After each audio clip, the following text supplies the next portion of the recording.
We are back for episode number 8 of the Coach's Compass. It's your boy, Coach Coop, and my boy, Jay, and we got a special guest with us, John Falk, out of Switzerland, but he's been many different places all over Europe. And as always, guys, go ahead and hit the subscribe button, like, comment on this episode. We appreciate all the love. But long and amazing career here in Europe, playing for a lot of the top teams, including the Thorny Black Panthers, New Yorker Lions, the Helvetic once were Guards, now Mercenaries, Yellow Jackets, and plenty more teams throughout Europe. Most important, and also in the NCAA, right? But most importantly, he is also one of us. He is a strength and conditioning coach, has worked with many athletes across Europe, all the way from the youth to the adult level, from the GFL to the ELF, and all other leagues, not only just working with football, but working with other athletes too.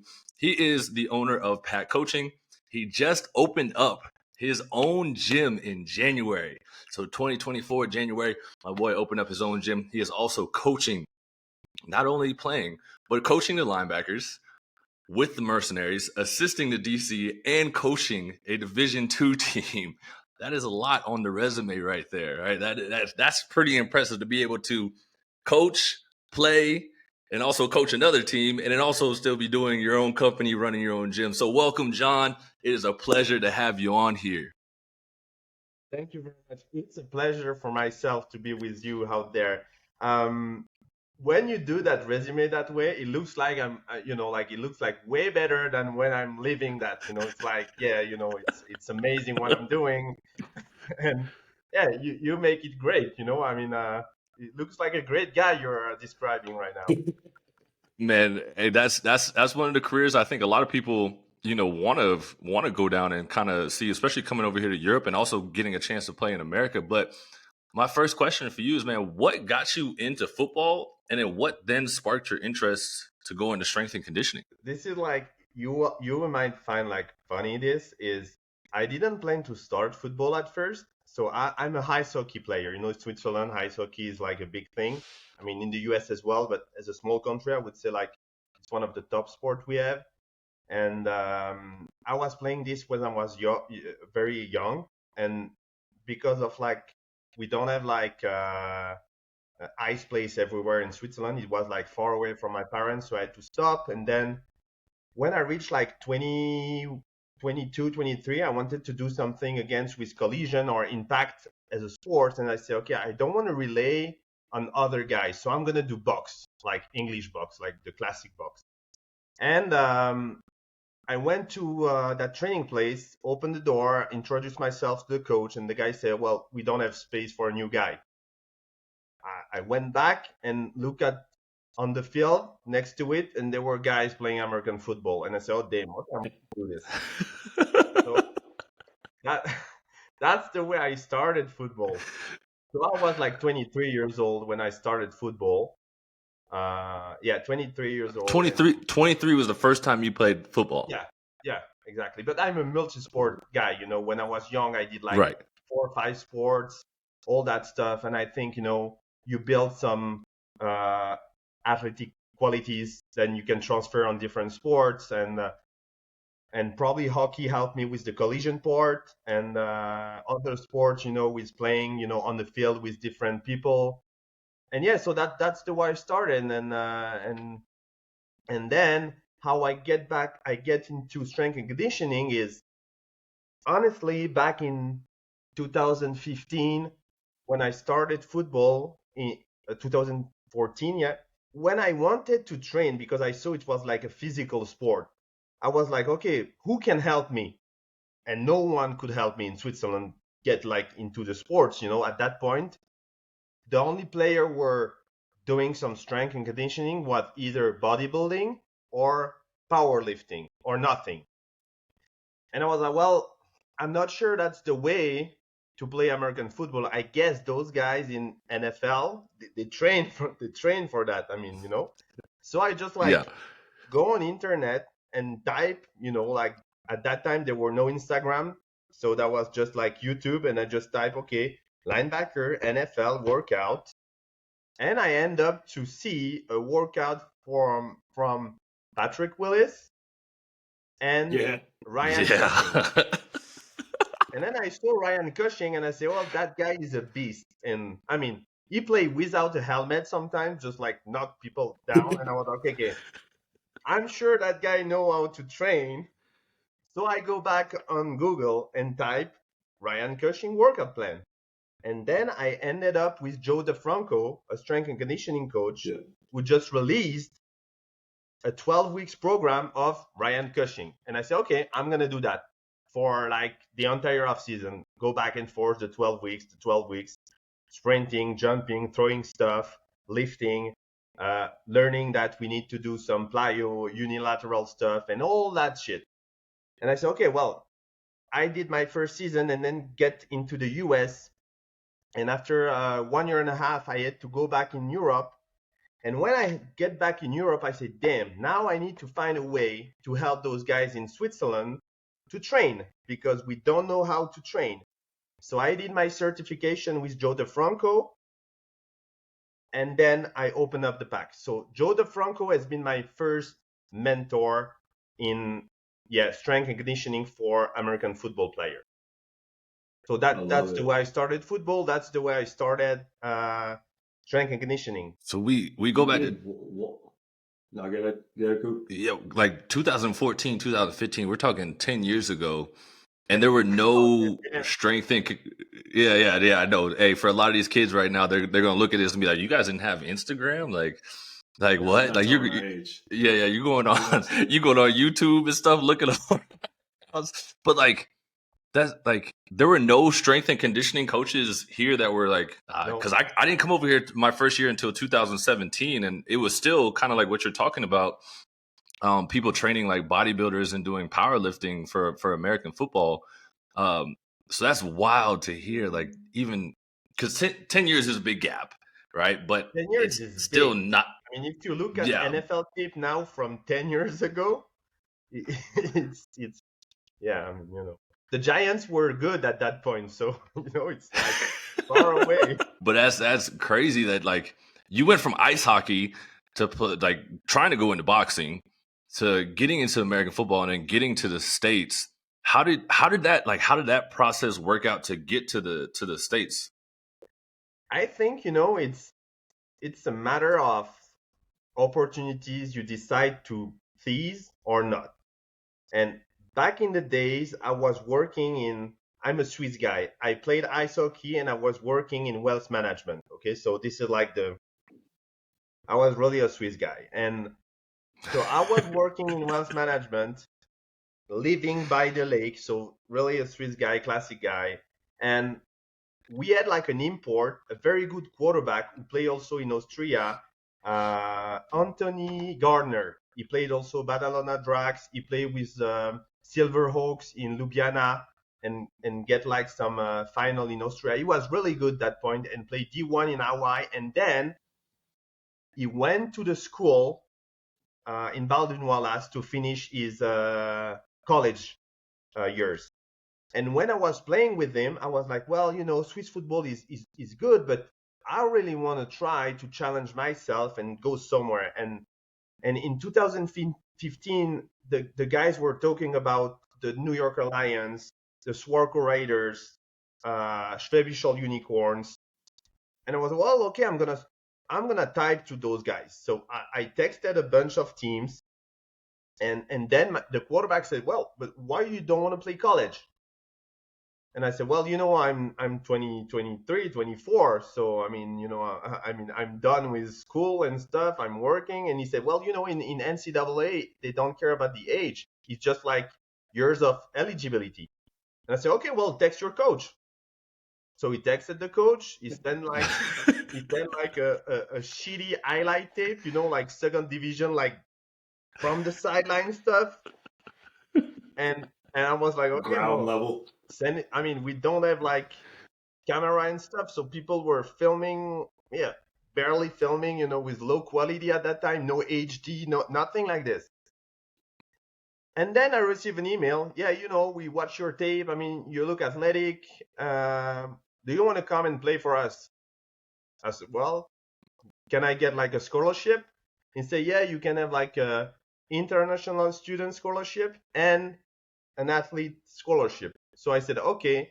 Then I sell my car, quit my job, tell my parents I'm gonna leave Switzerland and go back to school in Ohio and play American football. And they were like, "Eh, aren't you crazy? I mean, you have a job in wealth management. You're 24. You have like very a comfortable life." And I said, I don't give a shit about the comfortable life. I want to leave with football. And I'm gonna find a way, no matter what, never go back in the office to work. Find a way to work with sports. And that was my goal. I said, okay, I'm gonna go to college, play football, get the experience as much as I can, learn stuff. I didn't pretend to play, it was just, yeah, I want to get there, learn, and then I'm going to figure it out what I'm going to do when I'm back in Switzerland to live from football or sports in general. That was the plan. Right. Yeah, that's impressive to be able to, because I know we were probably filming with the camcorders to get the film sent over and everything like that.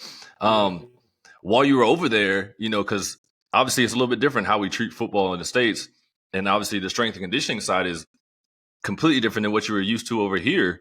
What did you learn from the strength and conditioning on that side? Well, first of all, I was training in Switzerland in a classic gym, like a fitness, not even gym, like a fitness with machine and all that stuff. So I have no clue what I was doing. The first time I did a deadlift, I just put 200 kilos on the bar and lifted up with a terrible form. But I mean, no one was explaining to me how to do it. So the first day I reached preseason camp, there we got testing, and I didn't receive like the summer strength and conditioning program, so I have no idea the test we were about to do, no idea. So I didn't prepare myself. I went there. They just give me like an email. Yeah, tomorrow bring your cleats, bring like a short and gym shoes, and we're gonna lift and run. I said, okay, whatever. So I went there.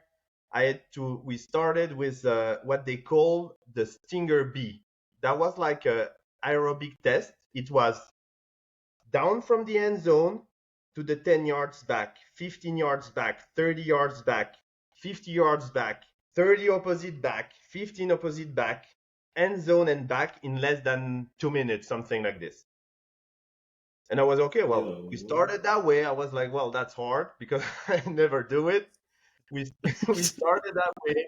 Then we went through some the pro shuttle, the L drill, the 40-yard dash, and I never run this before. I mean, at that point, I ran like a 4.68 or something, and the coach said, "Well, damn, you're fast." I was like, "I have no clue. I mean, just like run for the first time, I 40." So, and yeah, we did like the bench press. I never put like 100 kilos on the bar before and all that stuff. And I was like, well, this is like totally different than what I've been doing so far when I was in Switzerland, and amazed by the facilities. There were like in the university, like 4 gyms, 2 public gyms, 2 gyms, 1 gym for the athletes and 1 gym for the football team. So I was like, well, we have our own gym. That's good. Full of those beautiful racks with the logo and all that stuff. And so everything was scripted per position, per your target goals and all that stuff. So I learned that there were like programs based on your needs per position and also per individuals, like based on the assessment they have done. You were like a program that was fit for you, and per position with benchmark and testing and score you want to reach, chasing your weights as well, all that stuff. So that was very like new to me, but I love that because I like when things are straight. You know what you're doing and you know why you're doing it. So yeah, this was like my first experience with the strength and conditioning stuff there. Nice. What were some of the biggest things that I feel like you got, like you gained from being in America, from American football perspective, and like the strength and conditioning perspective that you try and implement here? So if we talk only about like strength and conditioning first, I would say is the structure. Understanding there is like the off season stuff, there is like the preseason stuff, and then the in season, and understanding that you take care of the preparedness of the game, the intensity, and the volume. And you need to manage those three criteria in order to have peak performance when you need to. And that's something I've dealt here is when a player likes lifting, for example, and you get into the season, they don't want to reduce the volume because they like lifting. And on the other side, when you take a player who doesn't like lifting, when they get into the season, they want to stop lifting because they just want to play. And that's something, I think is hard for them to understand is your sport is football. Strength and conditioning is there to help you to perform and sustain in the game. But it's not a sport, lifting. If you want to do like a sports related to lifting, you do either like Olympic lifting or you do powerlifting. But if you play football, you're going to use those components to play better, or at least help your potential to play better. So that was the first thing regarding like strength and conditioning is the structure and how strength and conditioning can help you to perform, but also sustain in the game, preventing injuries. And regarding football, I learned pretty much everything because in Switzerland, I had no clue what I was doing. I mean, I had people who draw, some zone on the card, and yeah, read pass and run. If it's a pass, you just get in that zone. Okay, all right. And then what I'm doing, we were not talking about who you read, which technique you're using, which footwork you're using, what is your assignment on the run, on the pass, all those like simple stuff, like, and I was like, okay, so there's technique to use. I mean, like I'm dropping. Okay, I'm dropping. First of all, it's not always zone or man. It could be like a match stuff. All right. So that was totally new for me. And then, okay, so I start to understanding that I shouldn't read my position on a playbook to memorize what I'm doing, but there is a scheme and logic scheme, and you need to understand how things work all together because what you're doing is just 1/11 of the whole picture. So yeah, I understand football basically, because I had no clue what we're doing. And when I get back in Europe, I understand that most of the coaches don't know what they're doing. So if they don't know what they're doing, how they can help to develop players if they can help explain what they're doing from the playbook. So yeah, I learned that we don't know anything. Strength and conditioning wise and football wise, I learned that here we don't know anything, basically. So then when you came back and you and you were realizing that, man, I know it sounds hard. I'm not going to say that everyone is like this. It's just like a general statement that yeah. in comparison to the US, we are so far behind, and I think in a wheel of apprenticeship, the first step is you don't know that you don't know. And Yeah. as long as you don't confront yourself with someone who knows and oh fuck, I realize I don't know, then I need help.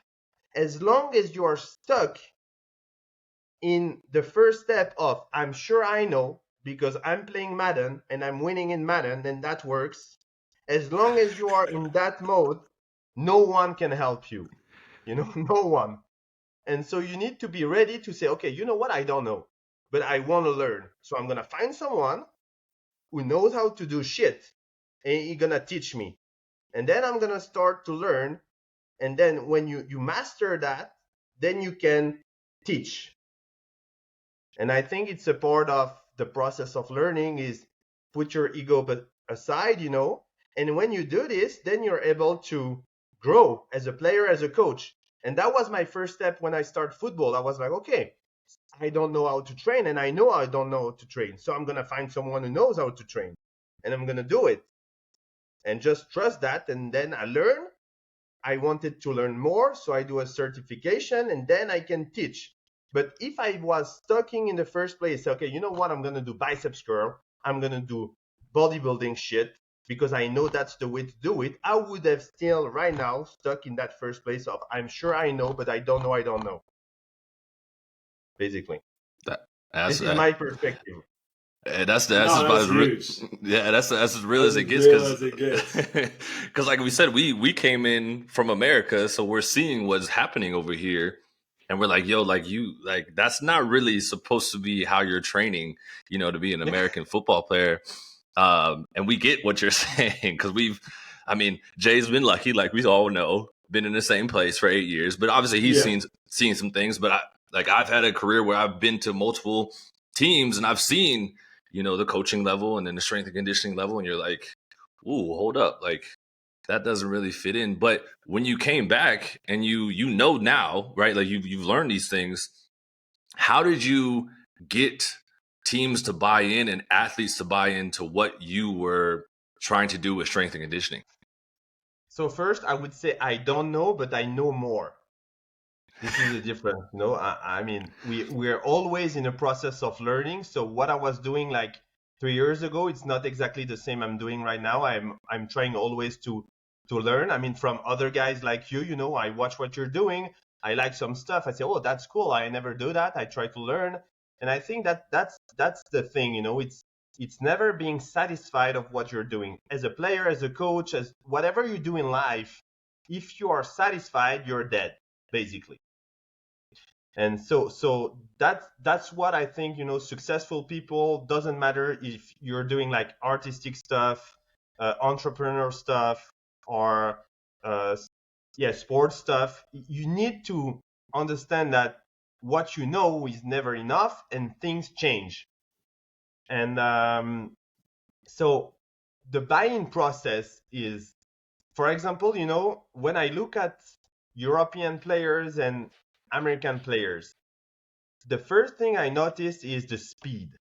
Like strength wise, American players are not like stronger than European players, but when you look at the 40s or the 10-yard splits, it's amazing at the same age how the American are way faster. Like the combine, when you look at the combine score, many players can get the same amount, on bench press, of broad jump, or just like pure like athletic stuff. But when it comes to running, I mean, there is like a huge difference between the European guys and the US guys. So that was to me like, yeah, we trained wrong. I mean, and we started way too late, because you guys have the chance, in high school, you have strength and conditioning. In high school, we learn how to dance in the gym, basically. Like the gym, when we do gym, we learn how to dance. We learn how to do some sports, but just recreational, nothing like performance wise. And you guys have been taught to run, do some mobility stuff, jumps, plyometrics. So you start with like way more experience when you get to 19 years old than us, because basically football in Europe, for most of the team, there is nothing before U19. So at U19 you discover football, and you discover that you need to do strength and conditioning and speed stuff and mobility. And the thing is, the sports you have been playing before, it's probably soccer, and strength and conditioning in Europe in soccer suck. They just You're play. not lying. They just You play. ain't They like to lying. play. So they play all year long, and that's it.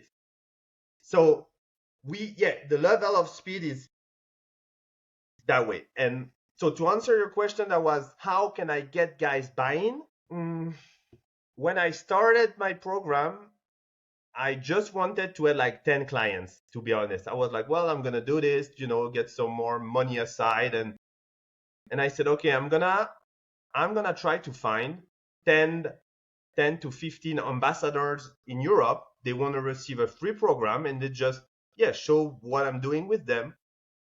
And so my first one was Nikolai Schumann, and now he's a great friend of mine. We played together in Braunschweig, and I'm still coaching that guy right now. And I choose him. Also, Mike Gentili from Schwäbisch Hall Unicorn. That was the guy I was working with. So I started with those guys and say, okay, I'm gonna send you like free a program. Just when you're performing, do some stories. That was the beginning of Instagram for me, and I think the community just grew because they were seeing like great players in Europe doing this and having like a specific strength and conditioning for football. And then that went way bigger than I thought. So that was not that hard at the beginning for me to grow the community, but outside of Switzerland with the players who were playing in JFL mostly. In Switzerland, that was harder because people take that sport as a leisure sport, not really performance, and we have that mentality of you can play football and drink beers and don't go to the gym, and that's not mine. Mine is football. It's not something you can just do for fun, and you don't protect your body. It's like boxing. I wouldn't put my kids on the ring against Mike Tyson for 30 seconds. Yeah, just have fun. Go there and see what happens. When you play football, it's a collision sport. So as a collision sport, you need to protect yourself, and I think it's not there yet in the majority of mentality. If you can't hit the gym off season and in season, you can't play football. For me, it's a non-negotiable. There is zero compromise. And if you at some point you say, I don't have time to go to the gym, yeah, for myself, and I'm very straight, you can play. And I think it shocked some players to have that speech, but for me, that's the boundaries. Is if you can do that, just do another sport because football is not for you. There is no way around.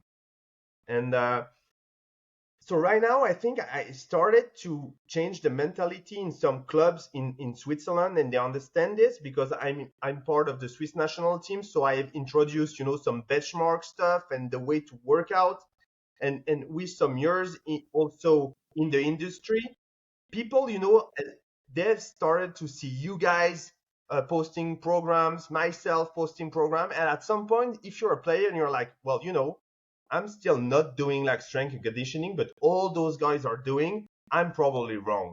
So it's, they are starting to see right now I'm not more in the majority of players not doing it.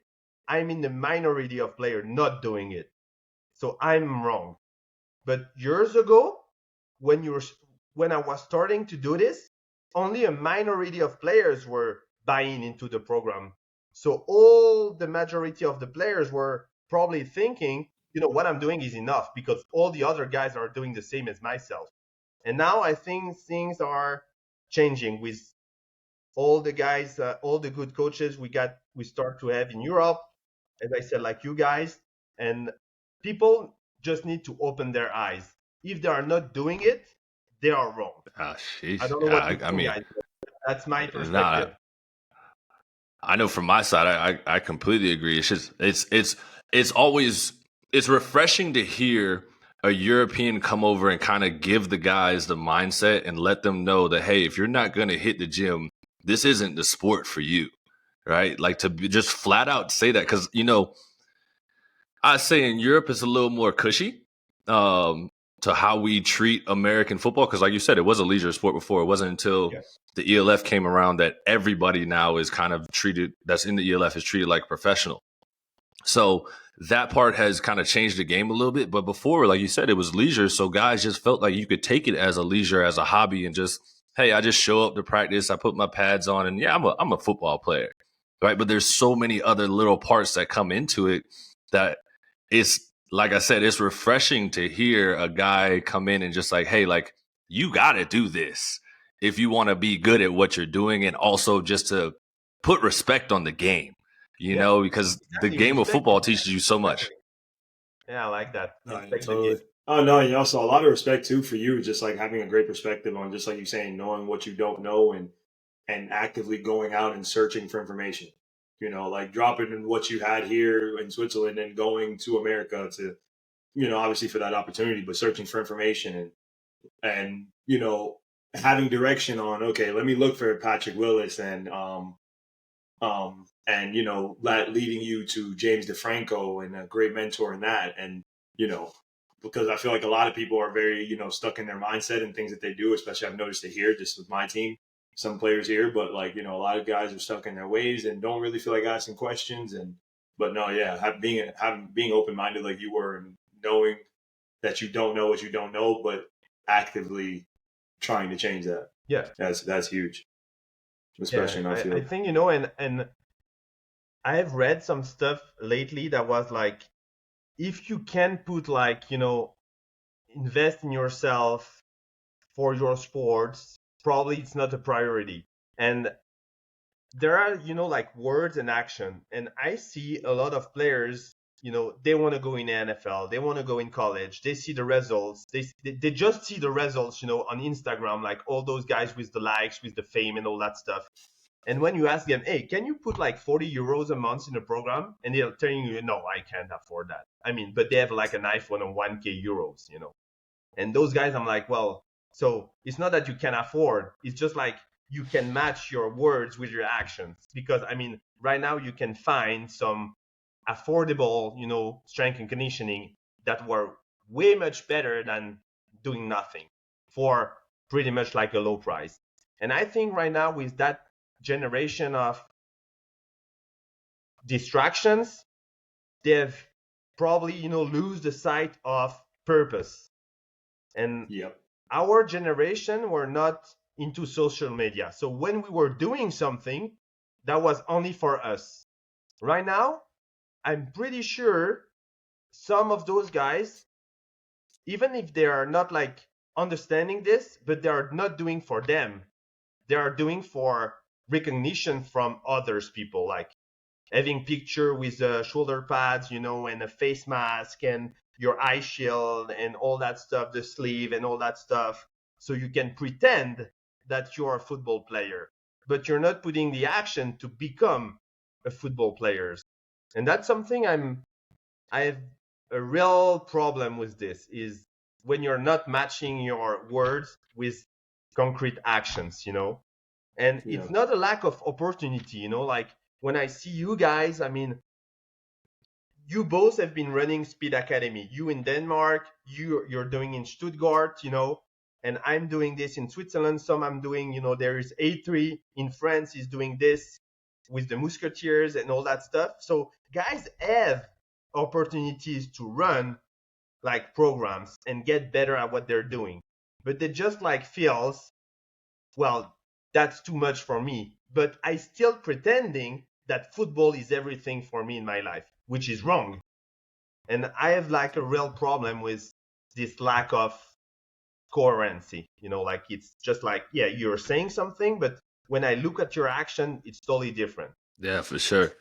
So when you get guys that are coming to you and asking you for programs or trying to get ready for a camp or something like that, how do you navigate the guys that truly want it and the guys that are kind of just there for the clout? At the beginning, I was accepting everyone, or I would say begging to get guys, because you started like a company, you obviously you need to get started, you need some money, you're scared not be able to live from it.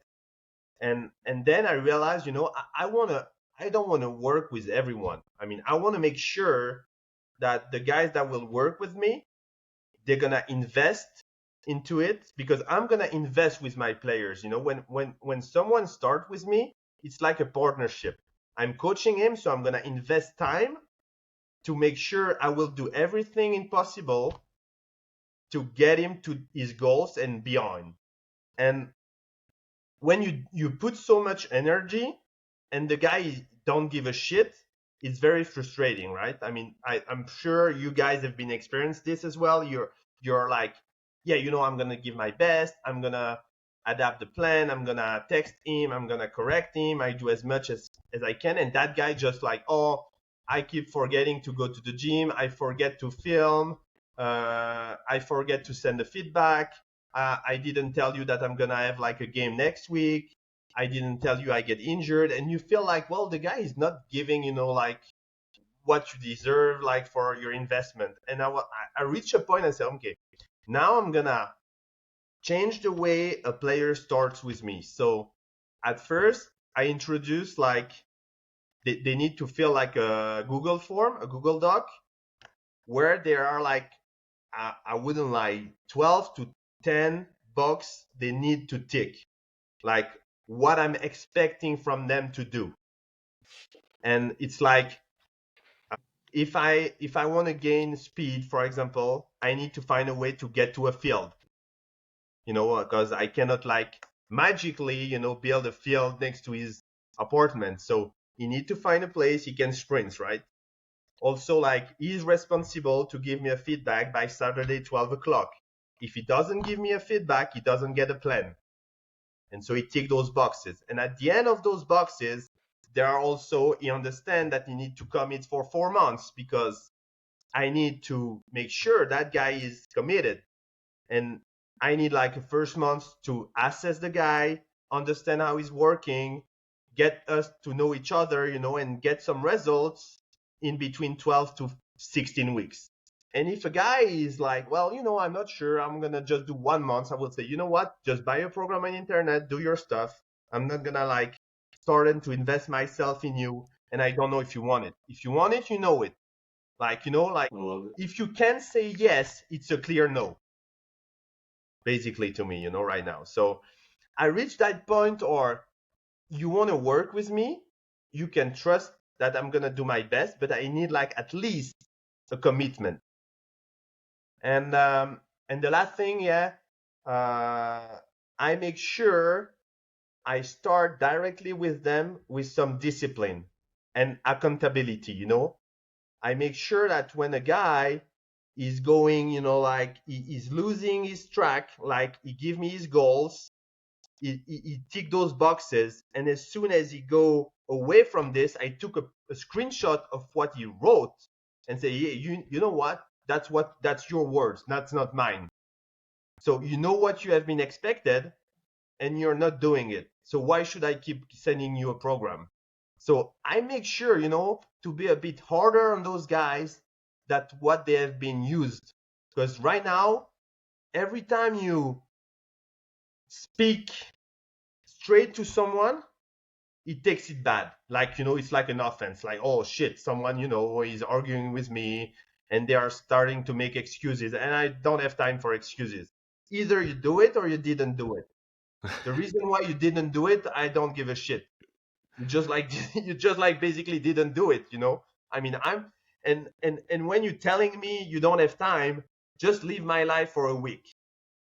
And then, I mean, we're gonna talk about time management, but I mean, I hate excuses. I hate excuses, and you guys, you know what it takes, to do some sacrifices, to prioritize some stuff.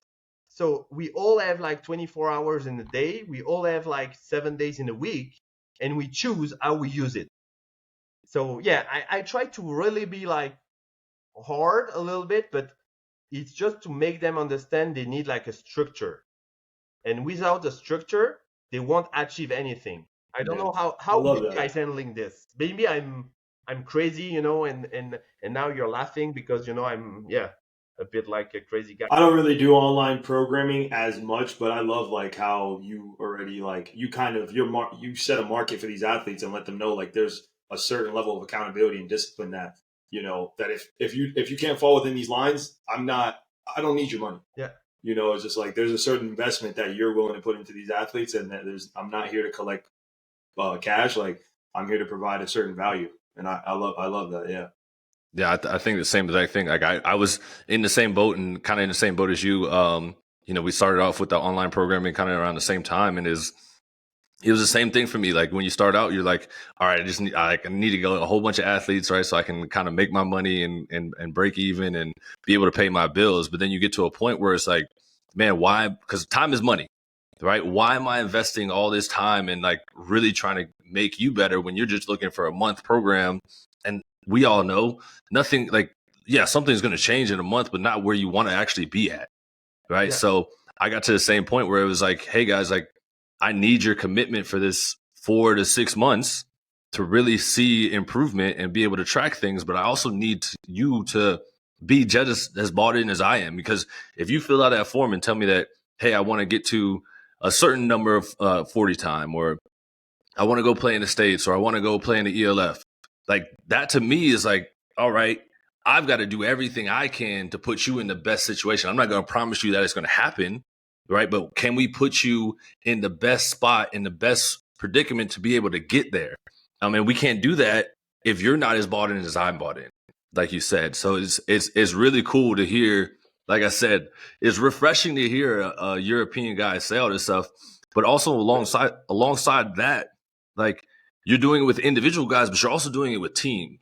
You know, Yeah. so how do you not only get the players on the team to see what you're doing and implementing the discipline, but the coaches and the president, the president, the GM, all that stuff to bring you in and say that, hey, I am the strength and conditioning coach, but this is what I'm doing, and this is what's going to help you guys become a better team. I'm a strong believer of being like professional in your area or industry, and to me there is a huge difference between being like know your worth and you're like secure with what you're doing and being arrogant, and in football, as a player or as a coach or as a strength conditioning coach, you need to be sure of what you're doing, because if you're like not sure of what you're doing, how can you get the trust of players to follow you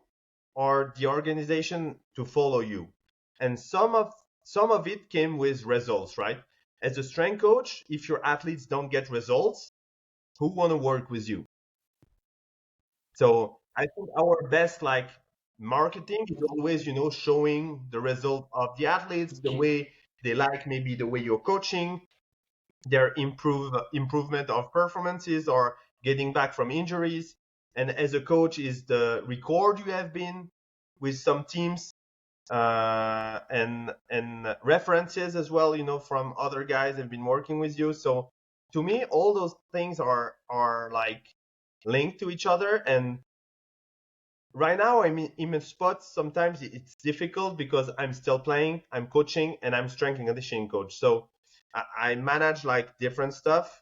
But to be honest, I'm like strong-minded and somehow. And when an organization or a players wants to work with me, I tell them that's the way I'm doing. Either you want me part of it, or you don't take me. But like when I'm coaching a team, like the second division team, I told them, yeah, this is the way I coach. This is what I'm doing. This is what I'm not doing, and I will need assistance for that. And if you follow this, I can guarantee you that I will build a program that will get you to your goals. And at the end of the year, we sit down and you can judge what I have been doing. If you appreciate it, we keep going. If you don't, then you release me basically. And that's the same with like strength and conditioning. Like when I take a team, I think it's hard, nowadays, is as we are strength and conditioning coach, I think if we speak the truth, we all agree that a player will be better coached with an individual strength and conditioning coach than a team strength and conditioning coach, because we have like much more time to invest and to specifically work with the guy. So when I take a team as a strength and conditioning coach, I always tell the guy, you have two choices. One, you follow the team workout plan, and there will be like either, big and skills or position or blah, blah, blah. 3 days a week or 4 days a week, different like variation. You can choose to do this one, and it's much better than not doing anything. Or you can specifically work with the coaches. But first I need to know who's that coach, so I can get in touch with him so we understand the needs of the team and the benchmark we're testing and what we look for. And if you do that, I'm fine with it. I'm totally fine. Like if I have a player from the Swiss national team, he doesn't want to follow my program, and he say, you know what, I'm work with Coach Chap. I would say, yeah, that's great, man. Do it. And then I will get in touch, with you, and I will say, those are the benchmark we're testing. Just make sure the guy is ready for that. We're gonna test the guy in that dates, and I trust what you're doing. And I think that when you are secure with your identity and your knowledge, you don't get scared when a player is working with someone else. And I have the feeling sometimes teams or coaches are so much scared of their own knowledge that they will tell the players, there is no way you're going to follow another program than mine. And to me, this is like, so you have a player that is ready to invest more money to get better, and you're telling him he's not allowed to do it, to do something which is like less good than what he would have get. And this is like, to me, like also get back, to the ego stuff. Like if I'm like secure with what I know and what I'm doing, I'm aware that training 45 guys at the same time with one or two different program, it's something different than taking case by case guy. And if one of those guys say, hey, you know what, I'm gonna invest, I like what you're doing, but I want to do something specific. So during my off season, I'm in Germany, in Stuttgart. I will work with Coach Chap, do my speed stuff. I'm gonna send the result. You will get in touch with the coaches. Hey, that's perfect. I see that guy is committed. Is like investing in himself, and that's fine to me.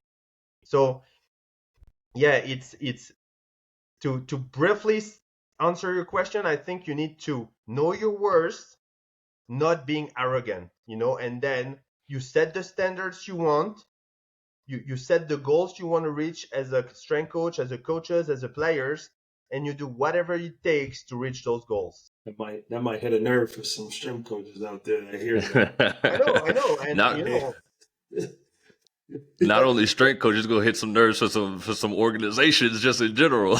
yeah, I mean, like what they're doing in the NFL. Players, they can do whatever they want in the off season as long as they come back in fucking shape during testing days. So That's all that matters. Yep. So yes, it's better to have like a strength coach in an organization, and it's mandatory to me at least during the season, because when you get into the season, you need the strength coach to be here to do those stuff. But during the off season, yes, it's great to have a strength coach so you can run academy, you can run stuff, you can do a program, but don't force the players to stick with something that is maybe not as good as what they could get if they are doing on their own stuff. This is just like, Yeah. and as I said, I don't pretend that I know everything. This is just my point of view. Like, give them some sort of freedom as long as it's like controlled and quality freedom. For sure, I definitely agree with that. But like, yeah, that's it. Like we said, it's definitely going to strike some nerves. But it's different for me because I'm not on the side of being a strength and conditioning coach for a team and playing at the same time. That's something that you and Jay are dealing with now. So how do you navigate with your players that are playing alongside of you being the strength and conditioning coach, but also being a player alongside of him? Because I know Jay had to deal with it at first when he got the role of being the head of strength and conditioning coach. Or like it's that the blurred lines that you kind of walk, that you're kind of like trying to figure out, like, am I still able to joke around with him, or like when do I take it serious? And like, Professionalism, yeah. right. Yeah. So first, give me your opinion, Jay, on that, and then I will as well give mine. Well, for me, it was kind of more so difficult because I didn't come in as a strength coach. I came in and was a teammate. So, I build a lot of camaraderie with guys. We go out, we party, we drink together. And then there's a sudden switch where I'm now the strength coach. So now it's like on my side, I know what it's like to be professional because I sometimes had those relationships with my strength coaches where I would, after lift, I would chill in their office and kick it, and we'd make jokes. Maybe we'd have a beer, but like I know the next day for a lift, I'm not going to be like, hey, coach, that beer, you remember that comment? Like, it's just like, just for 1 hour. And I still have to tell the guys now, but like, we may go out on a Friday night and then we have practice that Wednesday, or we have a lift that following week. And the guys are like, it's just like for 1 hour, I am the coach and you are a player. But I think that's something that's just taking time, and it's more so on their end and me just regurgitating like, Yeah, we have to keep that. yeah, I agree. Some of the players I was coaching in Bern, I'm playing with them right now, and I think when a player is like mature enough or professional enough, he understands when you're a player and when you're a coach. And on my side, I do the same. When I'm on the field, I'm a player, so I'm not gonna talk to them the way or like when I'm coaching them. So I try, and it has been a couple years. I'm switching caps, so now I'm pretty comfortable with it, and I know when I need to switch. And I think it's always, it's not what you're saying, it's the way you're saying it sometimes. So when I'm playing, for example, and I see a players that he start to getting injured. For example, he's touching his hamstring a couple of times during practice, and I start to see that, and I know he's not following my plan. And at first, I would have been like, oh shit, that guy, I was sure he's not training well, and I would get pissed. And now I stay, concentrate in the practice, whatever. And then at the end, I came to him and said, well, you get injured or something. And you're saying, yeah, my hamstring. And I said, you know what? If you want to, you can text me, but make sure you take care of it. You go to the physio, you go to the doctor, and then we work on your rehab plan. And I try, to not take things personally anymore, but just trying to be as professional as I can and bring something positive to the guys. So I reached the point I know not all the players will follow my rules and my programs, but I'm still there to help them to get better anyhow. So if I can help them to get better as a player is playing. So when I'm playing, I am 100% in what I'm doing.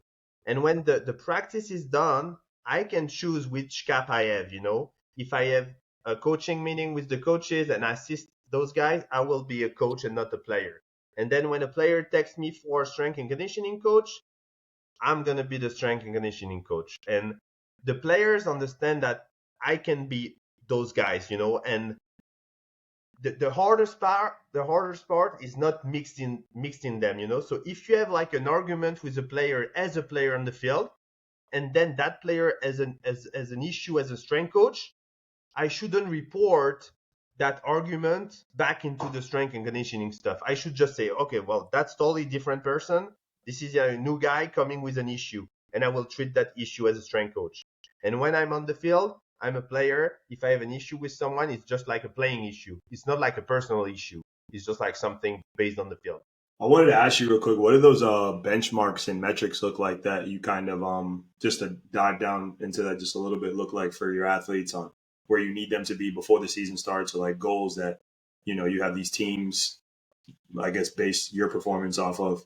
So, I mean, both of you guys know there are like tremendous, yeah, like a lot of ways we can test players, right? And if you follow different strength coach, they're gonna have like a bunch of different stuff they want to test. And at the end, to me, it's a matter of how can you be efficient, quick, with like the minimal, like I would say, restrictions, because of course, if you have like laser gates, if you have like valve platform, if you have like a gym aware, if you have like your own gym with like 20 spots, the players live by the facilities, you can do a bunch of stuff. And then sometimes you need to reduce those, but still being, like efficient enough so you can test the guys. So usually what I'm doing is I'm trying to say, okay, we need like a base of strengths work, right? And what do I want to test with those guys if I don't follow them like on a regular basis, for example? And usually I try to get the hip extension. So I work with the trap bar deadlift. So I can like go with like a five rep max to 1 rep max. They can choose what they want to do. And then we have like I'm looking for like a strength ratio with this body weight ratio. And I usually set up like a limit. So if they reach this, they don't need to get stronger. This is like strong enough. And then I go for upper body strength, and then it's like the same with the bench press. And then I go with like leg strength, and I go with the squats. And this is like something, it's not always I do this, because when you have like a huge amount of players, you reach the problem of the range of motion of the squats, right? I mean, you face that.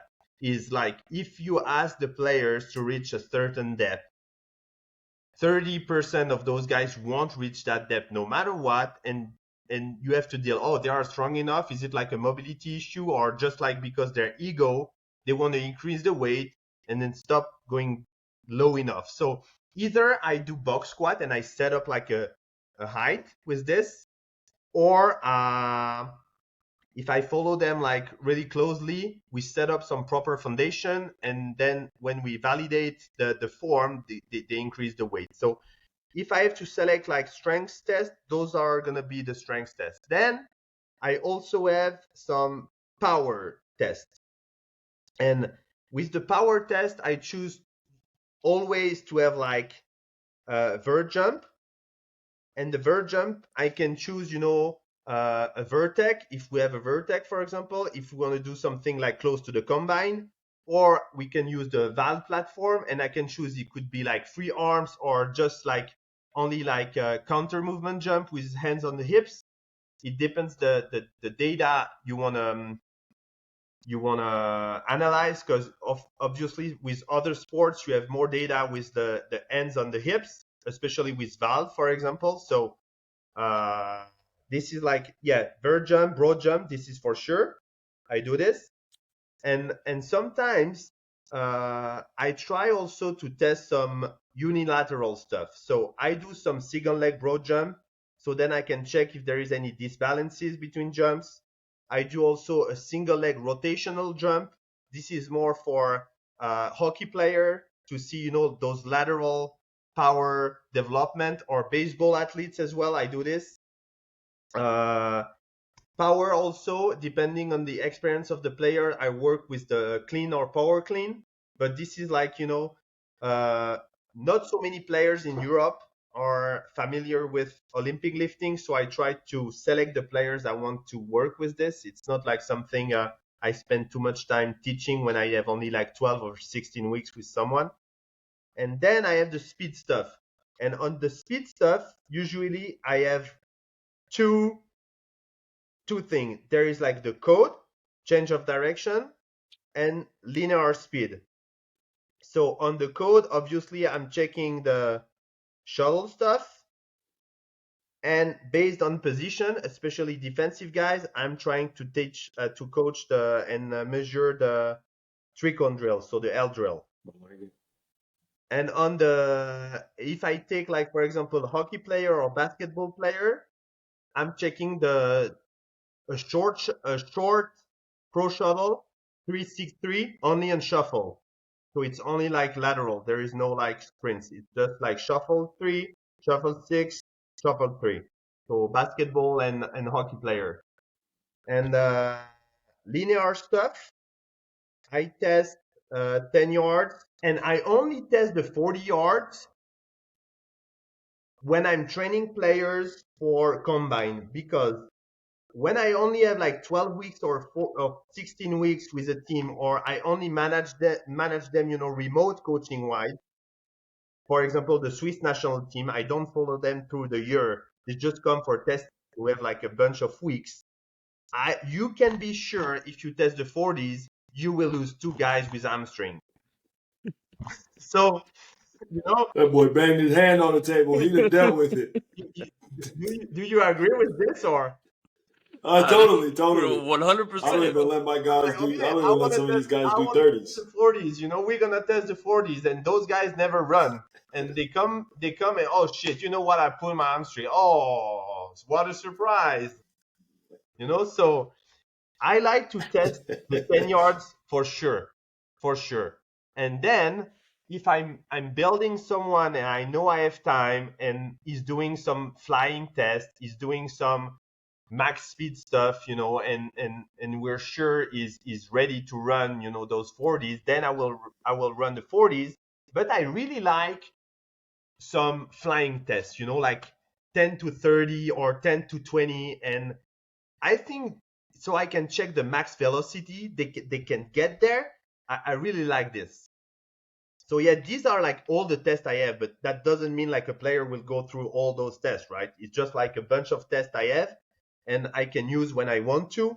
And the last thing is I try also to check how their uh, relative strengths are, So I have like the pull-ups or chin-ups, a max push-ups, and also sort of like max goblet squats with 50% of their body weight.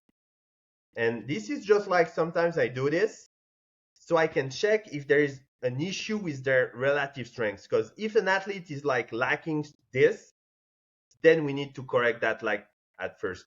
It depends, position wise and what sport they are doing. But to me, there is still like a link in between how you move your mass. And if you can't move your mass, you can be fast. Oh yeah, I That's love that. golden. That's Yeah, golden. yeah. My man's really been putting in the work and studying, all the ins and outs and kind of paying attention to his athletes. But on top of that, now you've opened up your own gym. How how did you get there to that point? Because that's pretty much every when you get into this coaching field, that's kind of like every coach's dream. Have their own facility, location that is theirs, right? So they run the things the way they want to run it. How did you get there? Jay, you have your own, right? No, I don't. This is a facility given to me by the team. Okay. But you build it, right? I Yeah. mean, you'd be part of the project, correct?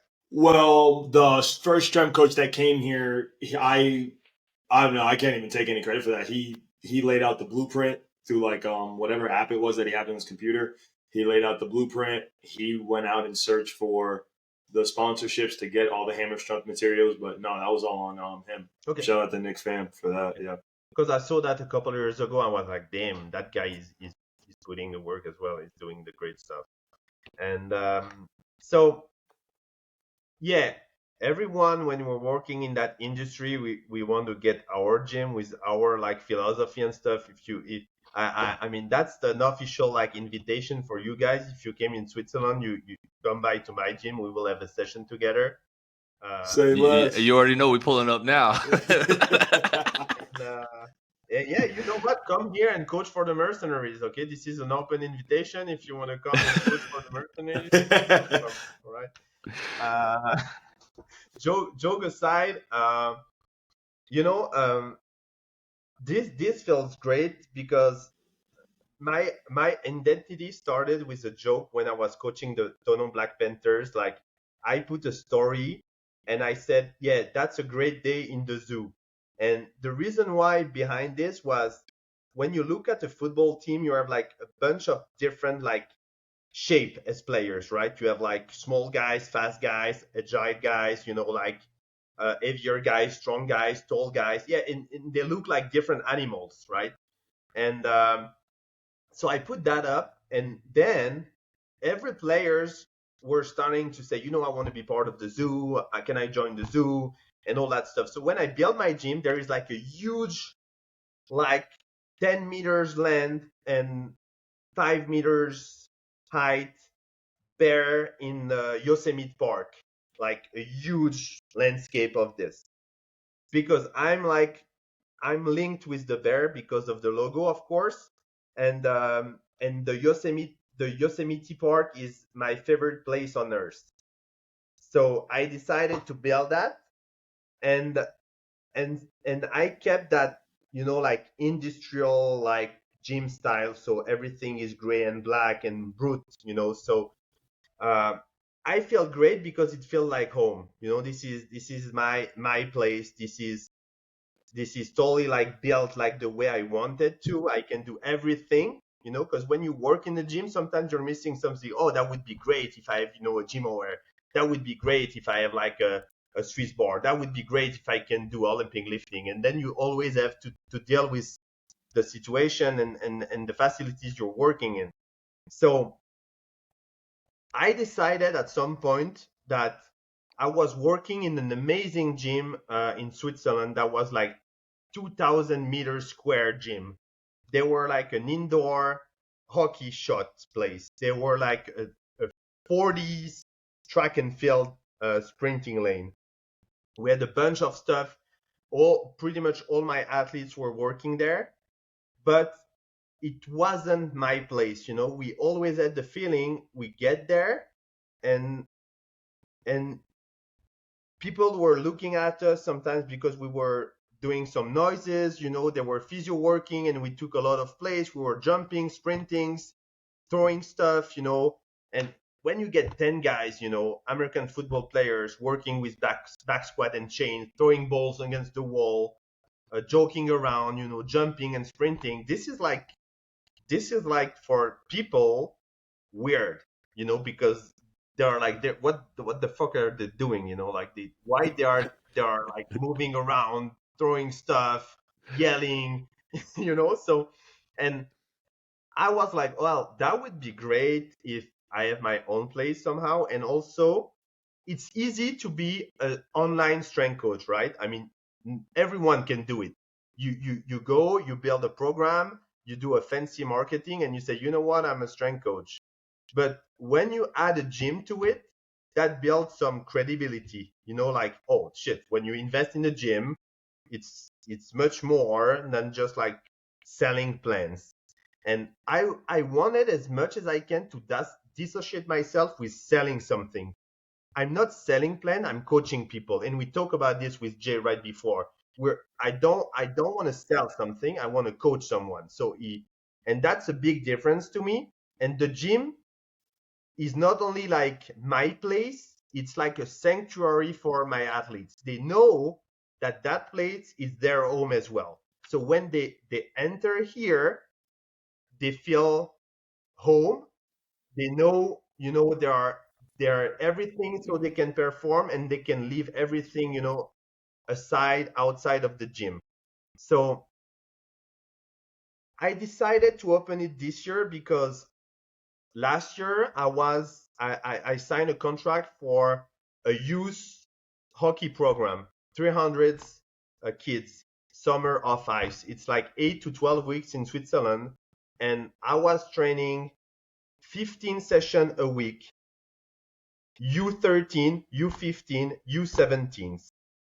And We forgot to mention this. oh yeah, I forgot to mention this. But you know what is the great part of it? You know what is the great part of it? This is from now to end of June. And this is now the preseason camp with the mercenaries. And this is now the season with the second division team. So I forget to mention. Hey, I'm sure you wouldn't have it any other way though. And that's why I'm so fucking busy. But I took. But I'm sure you wouldn't. I'm sure you wouldn't have it any other way. No podcast with you guys. So you see, it's a matter of priority. We appreciate it. So I had those kids, and I hire some of my athletes that they are interesting in coaching later. And I say, you know what? That's gonna be a good opportunity for you to work with kids. We're gonna do some simple stuff. I will be with you, but you will start to implement the technique I've been teaching you with kids.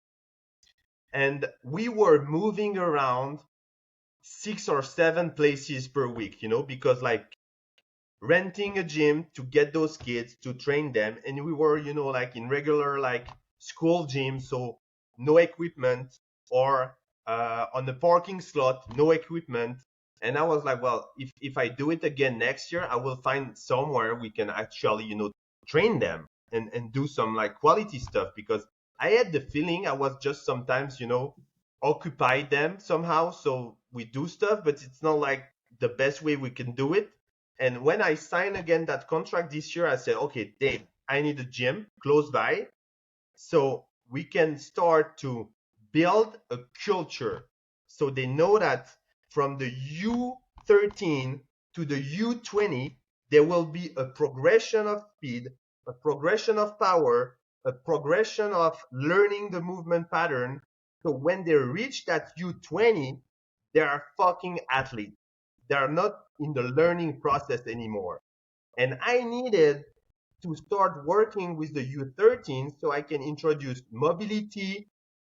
Some, like hockey player, it's terrible with the thoracic extension because they're like this with their stick. All those adductor problems, ankle problem because they're on skates, and all that stuff. And I was like, well, when I work with those guys, just like a couple of weeks, I can do anything. But if I can start with a U13 team and we build up, and it will take some years because at the first year I need to do everything the same, but then I can, those U13 will become U15, then U17, and then U20, and then we'll have reached the whole process. Then we can start to have like a changing perspective of how they have been learning strength and conditioning for hockey. So I said to myself, that's my goal. I want to get a gym so I can do an efficient program with them, and I start to build a culture for that club. So that's the reason why I opened that gym like this year. Man, that's impressive, and that's the way you build the culture, right? You don't just start from, oh, I'm just going to take professional athletes. Like you got to start from the youth level and Yeah, build them all the way up and take them through the whole process and give them the why. But not only that, give them a place that feels like home. That when you come through those doors, the culture. You in the zoo, right? Like it's time to go when you come in there. And man, that is awesome, man. Because that right there just shows that there is opportunity here. Like in Europe to build something that hasn't fully been done yet. Like you said, you were renting places out, moving from spot to spot, like having to find locations to use. People looking at y'all crazy because you're throwing around balls, you're yelling, you're lifting heavy weight, you're running fast, you're jumping high. But in order to do that, like you had to build up your own place. Man, a lot of credit to you for what you're doing down there and continuing to do. Like we're excited to get down there and check you out in Switzerland since we already got the open invite now. yeah. But my It's last an question, open invite, and I have another open invite for you guys. I think we should start to build some speed camps across Europe, and getting us together with those kids in different places in Europe, so we start to build that culture of learning to run like the way we're doing locally, but we try to spread it, and I really like the idea. Maybe, sometimes I'm like naive or whatever, but I like the idea of we are different coaches, we're our own brands, but we know that we respect each other and we can do something all together that's not going to impact our business because we are secure enough in our business, and we like to work together for the grind and for the love of develop the game, and this is like an idea I had in mind. And this is another invitation, is working on like a brand for speed camp we can do all across Europe, from Denmark to Switzerland to Germany to Italy, Spain, whatever, and we teach those kids how to run. hey, you Yeah, you heard, man, hey, absolutely. hey, you heard it here first. The idea has been put out there. Be ready, be on the lookout for speed camps coming all throughout Europe because I mean, we only get better if we all work together, right? We're all working in our local areas, but we all have so much knowledge to give. And that's, I think, another huge reason why we started this podcast is guys like yourself, like coming on that are fully European and telling their side of things on how they started it. But the last thing I would ask you, man, is you got a beginner coach coming in, or you've got a coach that's been in the game for a little bit. What would be your best piece of advice to them? If a strength coach comes to me Yeah. first, you say, get a mentor. Like, get a mentor you can work with, so he can. To me, there are a lot of like stuff you can learn from books or from certification, but when you are handling athletes, you need to work on the field with them. You need to get experience with them. And if you spend a couple of times with a strength and conditioning coach, he will give you some tips how to manage the athletes, how you gonna because there is like the human side as well. There are like the only like the theory stuff, like I do set, reps, rest, intensity, whatever, but there is like a human behind this that will use that program, and you need to interfere with that human and understand how it works. So getting a mentor you can follow, and it will give you some tips, and you can understand which philosophy you want to sell and which philosophy he believes in. I think to me it's something that I was missing at first, and then I don't remember who was saying this, but I was watching a video and a guy said, get inspired by two or three guys, not more. Two or three guys that you believe, that you love the way they are working out with their athletes, and follow them, and try to understand the way they are interacting with their athletes, because that's the best way to build your own philosophy. And when you reach a certain experience, we have our own belief and philosophy, and this is evolving, and this is not something that stays static, but we have our, some way we program stuff, some way we believe things work and work well. And as a young coach, sometimes we think we know because we get the certification, but that's where the work starts. It's when you're going to start that an athlete said, you know what, I'm going to choose John because I believe that working with him will help me to get to the next level. And this is like a critical, like pressure, because an athlete gives you in your hands the trust that you will make the work so he can perform. So you better be ready. And just getting the certification without experience, I think you're missing like the biggest part of the job. Hell yeah. That's I dope fucking right love there. it, John. Man, hey, that is If you're episode number 8 right there. in Stuttgart and you want to be a strength coach, work with Coach Jay. Okay, if you're in Denmark, work with you. If you're in Switzerland, work with me. And I'm sure there is great coaches all around Europe. But yeah, if you're a young coach, don't think you know stuff because you have finished your certification. Find a mentor, work with him, ask him questions, share some stuff, and always improve and try to learn. I mean, I always have a certification ongoing. Right now, I'm doing like a mental prep stuff because I want to learn that aspect of managing athletes, because I feel sometimes I'm totally secure when I need to plan stuff, but when an athlete tells me, I feel anxiety when I get to a game, I'm losing confidence, I'm like, well, I'm lacking tools to help him. So I want to have at least some tools I can use, and understanding what he's going through, because my own experience is not enough. It's something you need to understand the process, you get through. So this is, always get into like learning stuff, sharing and learning, I Man, love that. hey, you And said it I all, fucking love man. it. So, Like, he said it all himself. I don't need to give no outro. That is Coach John on episode number 8. We appreciate you, bro.